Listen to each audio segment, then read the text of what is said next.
And I'd like to welcome you to another episode of The Walkthrough, our weekly football preview show. We're so dedicated to it being called The Walkthrough that we film this in a way that people can walk through the background. Exactly. That's where the movement comes from. We've been promising you walking throughout this, so... We're giving you the walkthrough back there. I don't know if you can see Will Irwin's back there right now. And when he realizes this later, he's been like, oh my God, I'm on camera. But we have a lot of exciting stuff for you. We have game balls, a player of the week, and obviously a slate of games that mean a lot. Maybe we can drag Will in here to do some picks. He's right outside the window. Maybe we'll do that too. Who knows what you can find on the walkthrough. But we'll be back to do all of that after this commercial break.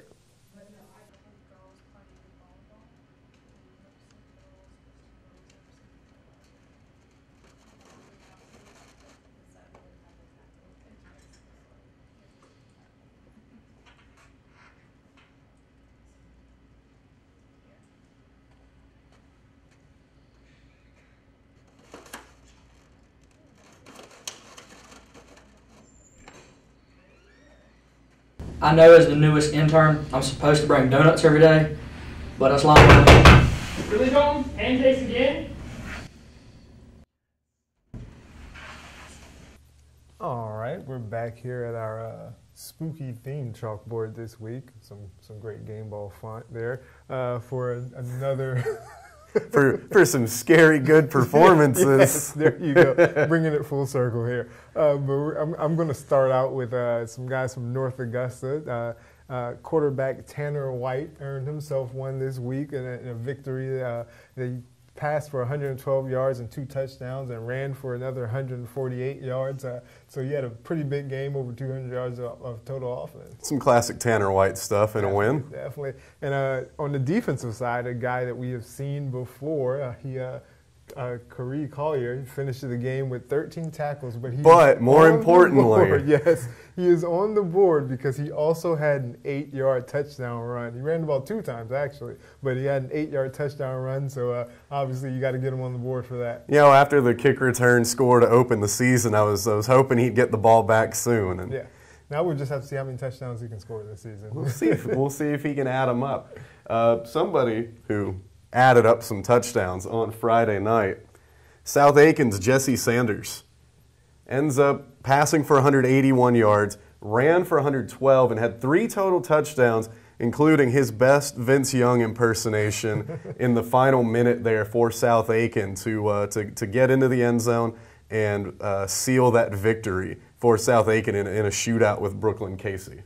Yeah, big performance from him. They started out right in the region. Huh? Yeah, 2-0 start. So they are in the driver's seat, and they've got a big one this week. We're going to talk about a couple more quarterbacks that had some big games out there on the field. Another guy that's kind of becoming a regular up here, Craig Pender.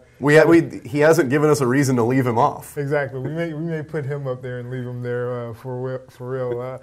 Threw for over 190 yards, 4 touchdowns, and ran for a touchdown in another big win for Barnwell. And, you know, the ball just doesn't touch the ground when he has it. Just really efficient, very few incompletions, 10 for 15 this week. The latest in a string of games like that. Definitely. So we will end up going over, and this was a big one on Friday night for a variety of reasons. Aiken High snapping a 16-game losing streak, so they're going to get a few game balls here this week. We will start. This is a special one. We're starting with Austin McKay. Have a kicker on the board. Because we don't get a whole lot of chances to give these to kickers.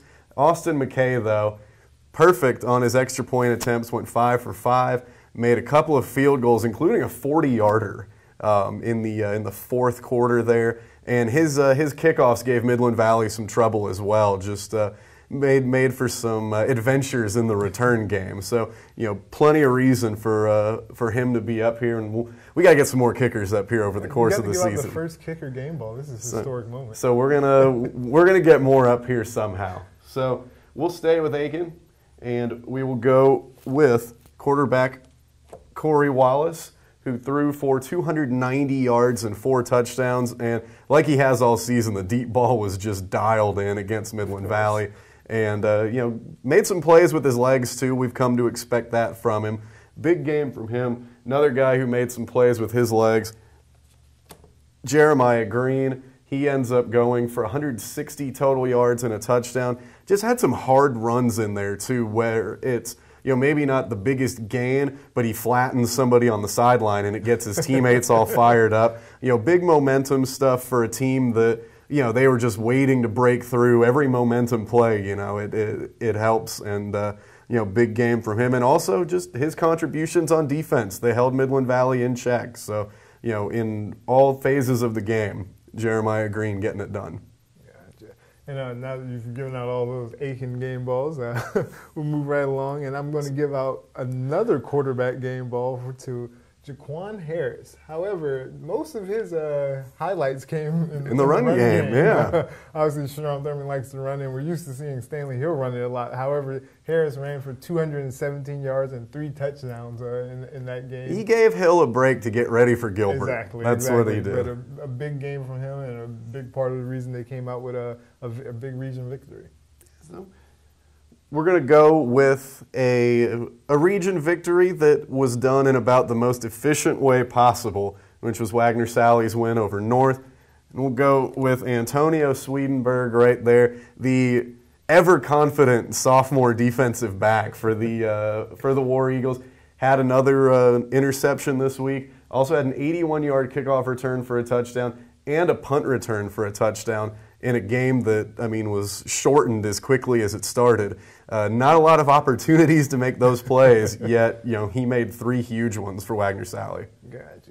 And before we do the next one, I'm going to do some rearranging here, play some game ball Tetris, make some room. Yeah, I don't think we have the licensing for the music, otherwise we could do that right over it. Exactly, but the final one is going out to Trey Dean in a big defensive game again between Ridge Spring and Blackfield. The physical game we all expected. Exactly. Trey Dean had 10 tackles, 3 tackles for loss, and 2 sacks in that game. So obviously that was a big part of why it was low scoring. So he gets the game ball for that performance.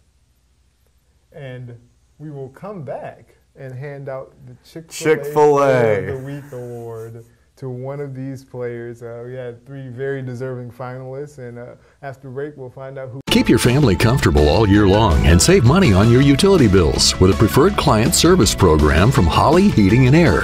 Holly's service program includes priority service, no overtime charges, 15% off all repairs, plus a regular duct system inspection. And should you suddenly need us, we're here for you with emergency service 24/7, 365 days a year. So turn to the experts, Carrier, and the comfort pros at Holly Heating and Air. A name you know, a name you trust.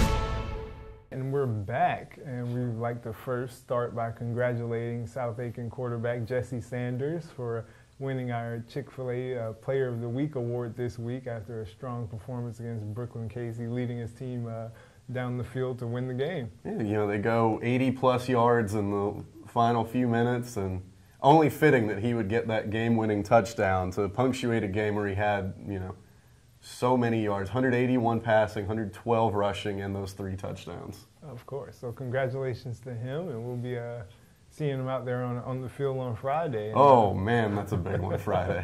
Definitely is. So congratulations. And next we'll talk about our media poll that one of us votes in and can take all the heat for. But we'll start the Class A level again this week since we have a Class A game of the week. And we do have a Class A most game of the week. The movement pertaining to this area came from that level. Start at Wagner's number 2. They aren't receiving as many first place votes. They only got 1 first place vote this week. A gross overreaction to Lamar's 27-6 victory over Lakeview. Well, yes, now everyone's back on the Lakeview train, or the Lamar train, it seems, after that one. But unbelievable. Wagner's still at 2, and Lakeview's at number 3. That's about the only thing that really stayed the same in Class A, because there was a bunch of movement at the bottom half, starting with Ridge Spring falling after a loss to Blackville Hilda. They're now number 8. Blackville Hilda gets into the poll at number 7. So lots of movement there. Yeah, we've seen sort of at the bottom there a lot of teams that have been in the receiving votes or in the 7 through 10 class, and it's kind of happened to where a lot of them have played each other recently. So we were bound for a shakeup here and there, and after a 2-0 game there, it does make sense that Blackville Hilda would be one spot ahead of Ridge Spring Monetta. You couldn't put them, if you were going to rank them that way, you couldn't put them too much farther apart. Exactly. And up in Class 2A level, Barnwell's number 2 behind Abbeville. Yeah. Do with that what you want. And Abbeville has all the first place votes again. They do. Abbeville's really good. We could just retape. We don't even have to retape this. We can just replay it over and over again. But it's a strong Class 2 poll, so... yeah, when your top 5 are all undefeated. Yeah, exactly. Yeah. So it's tough sledding there. And Strom Thurmond actually moving up a spot. Finally out of the number 7 spot. Finally. So we can celebrate that. But they moved up after another big region win, and we'll have a chance, I imagine, to move up some more after this week's game. But speaking of games, we'll get right into the action on the field this week. Not as many games this week because we're getting some just good old-fashioned local versus local games. Head-to-head matchups between local teams, and we'll start with a big rivalry game down in Class A. That's going to go a long way in deciding the region as well, with Ridge Spring Monetta taking on Wagner Sally. This is going to decide who plays in the state championship game for Class A. I'm not saying that the team that wins this game will go or that the team that loses it won't, but the way that this affects the seeding in the upper state of the playoffs, this will dictate how that shakes out. Wow. This directly will affect, 1, 2, and 3 seeds from that region. Yeah. And that will affect, when one of those teams goes to play Lamar, when one of those teams plays somebody else, and how that all shakes out. So, huge game. The Aiken County Class A Classic. These two teams have been playing each other forever. Been a trophy game since 1988. 30th anniversary of the trophy. Ridge Spring Monetta has it right now. Oh, Wagner Sally wants it back. Yeah, it's all they talked about when they stopped by earlier this year. They obviously wanted to win the region, but a big part of that was, hey, we want to beat Ridge Spring Monetta. It's the rivalry. Yeah. It's the trophy game. It's a big deal. Wagner Sally coming into this one with all kinds of momentum. They're rolling right now. The win over North, not that we're ever going to, trumpet about a big win over North, but what they did in that game was they were focused. And that is not the easiest thing to do when you're coming off of a big win and you have a huge game right afterward. It's not the easiest thing to just focus, and when you're playing a team that's lost 40 in a row, it's not the easiest thing to take that seriously. They did. They were up 22-0, 7 minutes in. They started the running clock with 5 minutes to go in the first quarter. They played 8-minute quarters in the second half. Yeah. They took care of business in a situation where a lot of times you're sloppy, where you're not on point. They were on point. And what a time to do it, because they're facing, a tough Ridge Spring Monetta team. Coming off of a really tough loss, but it's going to be a physical game. You know that it's going to just be an intense atmosphere up on the ridge. And for as much as Wagner Sally wants that trophy back, Ridge Spring Monetta doesn't want to give it up. Exactly, especially coming off of last week. I'm sure they're ready to get out there and get back in the win column. Well, yeah, and plus, you don't ever want to look ahead, right? Yeah. We always talk about you can't look ahead. Well, after that Blackville Hilda game, you're talking about a chance for that to have been undefeated in region, Ridge Spring and Wagner. And it's not that anymore, but it's not like the region race is over.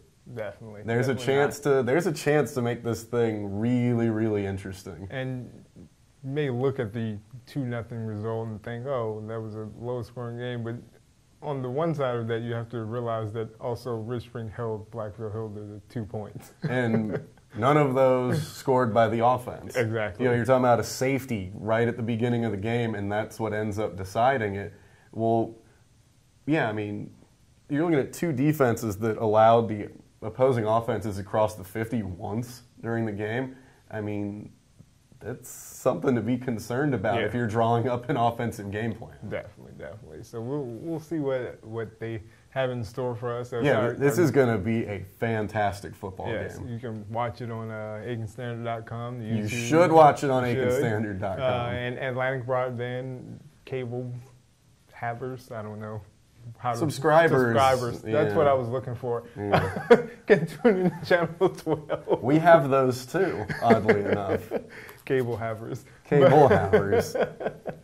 But moving right along to, obviously we spoke about North a minute ago. They have a matchup with Willis and Elko, who got in the win column in region play last week with a kind of a gritty victory where they were able to hold off HKT and pull it out there.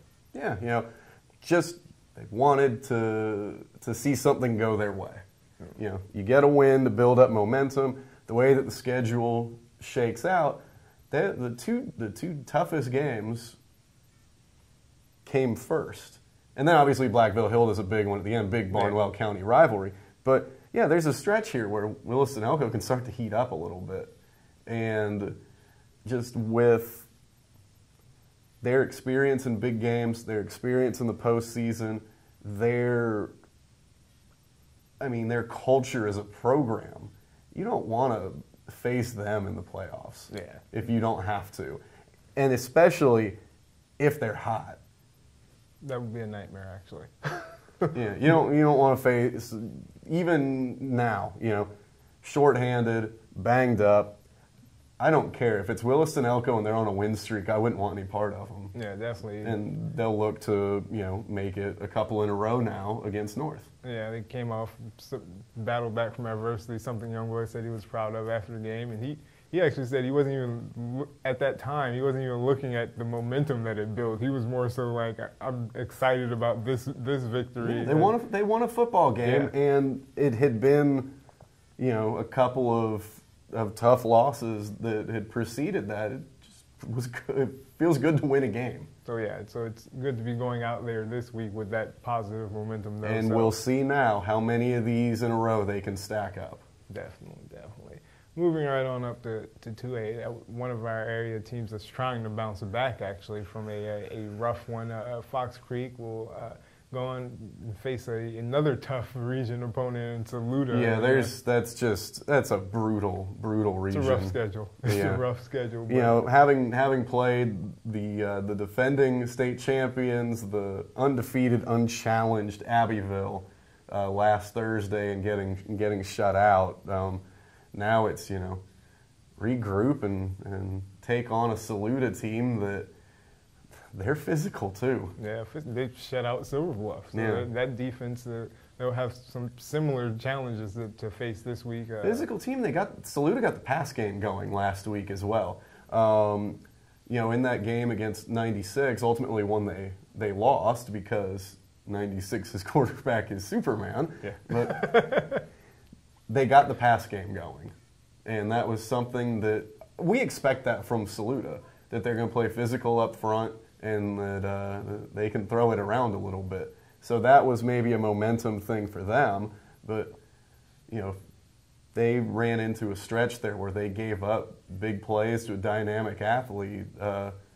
Fox Creek's got a couple of those that are going to touch the football. That is true. So they'll be trying to get back in the right column as well, and I think Mitchum and company will have a better performance than we saw last week. So it should be. Abbeville's just a different story. Definitely. Elsewhere in that region. Abbeville. Speaking of Abbeville, they're going to take on Silver Bluff, who's looking to bounce back after losses to Saluda and won the Batesburg last week. So they're looking for their first win in the region. And D'Angelo Bryant said he's really, the team is really kind of finding itself. And he says that may sound like a bad thing, but it's not really what people would think when you say you're finding yourself at this point in the season. It's more so kind of battling from that adversity and trying to see what comes of that. Yeah, nothing about that sounds good when you hear it, but yeah, when you get into what it actually means, in a way, it's what South Aiken's been doing. They've been, finding themselves, finding ways to win, bouncing back from, some tough results early in the year, so totally makes sense. The Abbeville game might not be the easiest one to find oneself. That could be true. That's but, a tough matchup, and it's a tough time to hit that matchup too. It is a tough time. Obviously, they come in rolling, and Brian also talked about they just seem like a cohesive unit, and you can really tell that from the film and watching them on the field. I mean, they're 3 shutouts now this season. They're winning games by 50 plus with regularity. Yeah, it's a scary team. So Silver Bluff will have their hands full in that one, but we'll see how that turns out down there. Strom Thurmond, they're rolling in number 6 Strom Thurmond. Number 6 no Strom longer Thurmond. number 7. They are rolling in region, and they have a big one against Gilbert. And I think this one's going to go a long way into deciding who wins that region. Oh, definitely. At the end of it all, and Strom Thurmond comes in, defense kind of performing better in recent weeks, offense rolling as usual. Minus, obviously, we saw it only twice that they've struggled offensively. So yeah, and that was against 2 of the best 4A defenses you're going to find. Yeah. So they're coming in with a lot of momentum, and I think they should be able to kind of continue that, and you're going to see them run the ball over and over and over. We saw it last again, year. So. we saw it last year, and we know that Strom Thurmond knows how to game plan for this game. Definitely. So I think you'll see a heavy dose of that, but don't fall asleep because Jaquan Harris also has more than 700 yards passing. So. They can get it done that way as well. It's an element that they didn't have at this point last year. Yeah. They were dealing with injuries. They didn't have the same depth running the football that maybe they normally would. They're in good shape right now. They are in good shape, and as I said, this one's big for playoffs and the region and all of that. And again, how it shapes up in the lower state in 3A. That's true. You can avoid some big challenges by winning the region. Let's just say that. Mainly, you can avoid Dillon right away. Exactly. Yeah. But we'll see how that one shakes out as well. And we have several 4A matchups once again. All 4 of our 4A teams. Region 5 4A is wild right now. Yes. There's a lot up for grabs still, and we'll start out with the Brooklyn Casey Midland Valley game. Midland Valley is not off to the best start in region, but they have a chance in this game to kind of have a big victory if they could pull it off. Oh, it would be a huge win for them because it ends a losing streak for them. They haven't won yet this year, but you wonder, could they be catching a reeling Brooklyn Casey after Brooklyn Casey just lost in the final seconds to South Aiken? Yeah. Is that maybe the mindset? Are they thinking, this is how they can sneak up on them? And after weeks and weeks of, they've gotten a lot of reps in pass defense. Yeah. And they're going to face a passer. Yeah. So they'll get more chances, but maybe that experience will shine through and kind of help them in this game. Obviously, a big part of the game plan is going to be trying to slow down Reed Sharpia, the Brooklyn Casey quarterback, who's kind of just throwing it all over the place. Yeah, well, and when we look at Midland Valley offensively, and even in special teams, since I'll say DeAndre Pearson, he's a special kind of athlete, and he's going to get big yardage in this game. He's going to make key plays in this game. Harper Puckett I think it was an uncharacteristic night for him against Aiken. I look for him to bounce back as well. So we'll see if that offense can get going and if they can slow down reading that pass attack. Yeah, it might be a situation where, okay, well, if the defense isn't able to do it, then we got to match scores, and that means, potentially scoring 40 plus. Yeah.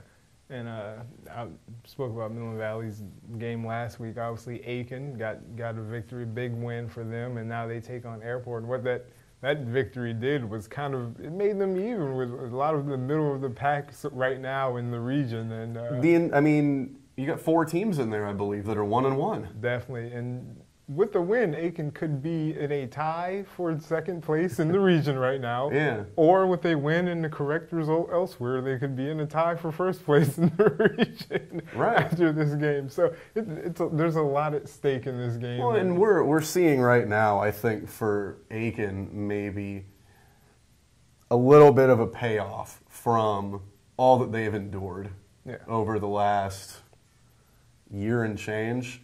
All of those difficult defeats, especially, the South Aiken game. Because the Thurman game, too, these are games where it looks like they're finally breaking through, and then they don't. And you wonder how many times can these guys, get kicked while they're down. Well, they came through in a huge way last week. I don't know. You can't quantify momentum. Yeah.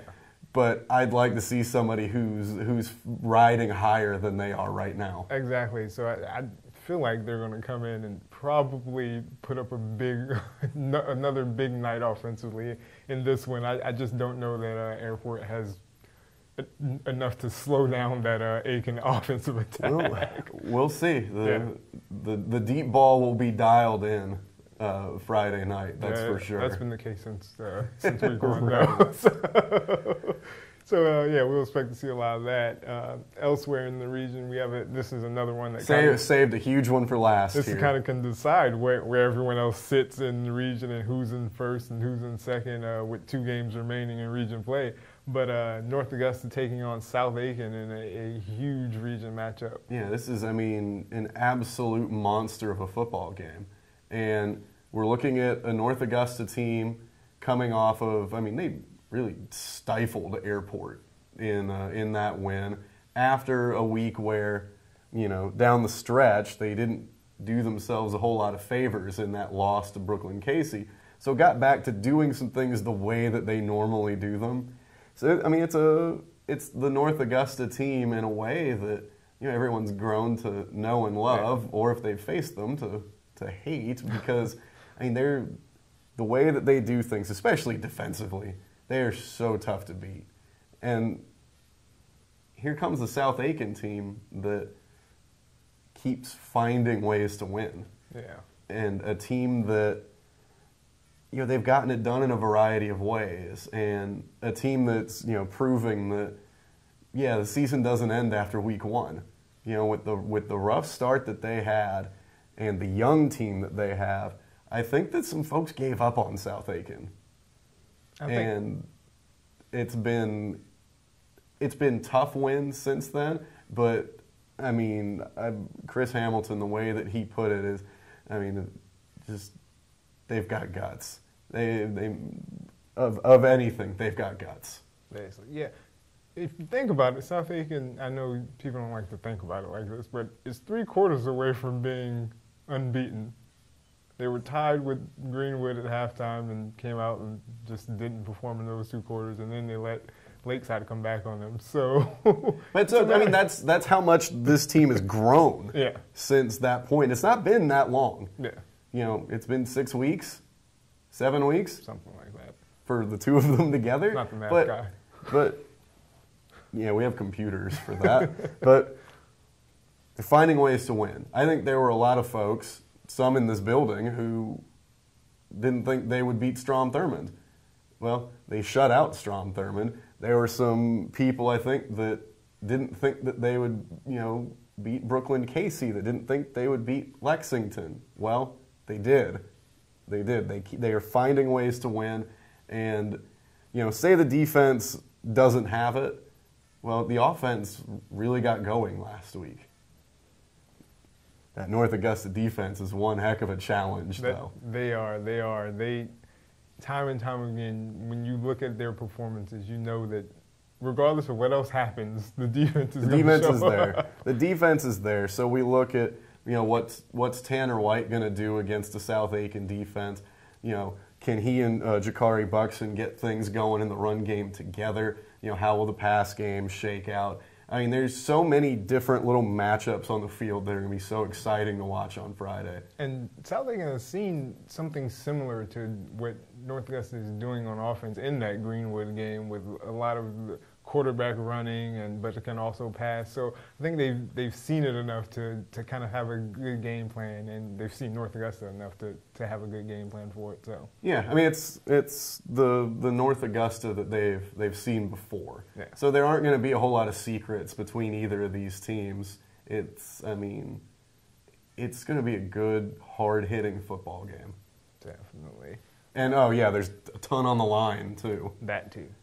With South Aiken looking to move to 3-0 in region, or North Augusta can make things cramped at the top. Definitely, but that's our slate of games for this week, and we'll be back right after this break to wrap up this week's episode of The Walkthrough. I always ask myself, would I want me to represent me? Would I want a lawyer who is prepared, who is passionate, who is capable? And every day that we represent our clients, we're telling our clients that you can count on us to bring every skill, every ability, and all of our passion in representing your interests. That's what it means to count on Chandler. That means that you can count on us to fight for you. All right, that's all we have for you this week on another riveting episode of The Walkthrough. I'm riveted. Yes, and we will hope to see you on the sidelines out there this week at the games. Cal Dawson will be taking in the I don't want to mess up the name, but he's at Ridge Spring Wagner Sally. It's the Aiken County Class A Classic. There it goes. 30th anniversary of the trophy. Get excited, Eric. I'm excited. I just didn't want to botch the name. So unbelievable. So he will be out at that. We will have some people out at the South Aiken North Augusta game. So it should be a fun week. That's not just someone will be there. That game's big enough that some people will be there. Yeah, we'll have multiple people there. You can't cover that fancy. one angle. But for Cal Dawson, I'm Eric Russell, and for everyone who makes the walkthrough great, from Shayna, who's back there also, to Christina, who gave us spooky game balls art, and Will Irwin, who made walking a part of the walkthrough. First time this year. Exactly. That's all we have for you this week, and we'll see you next week.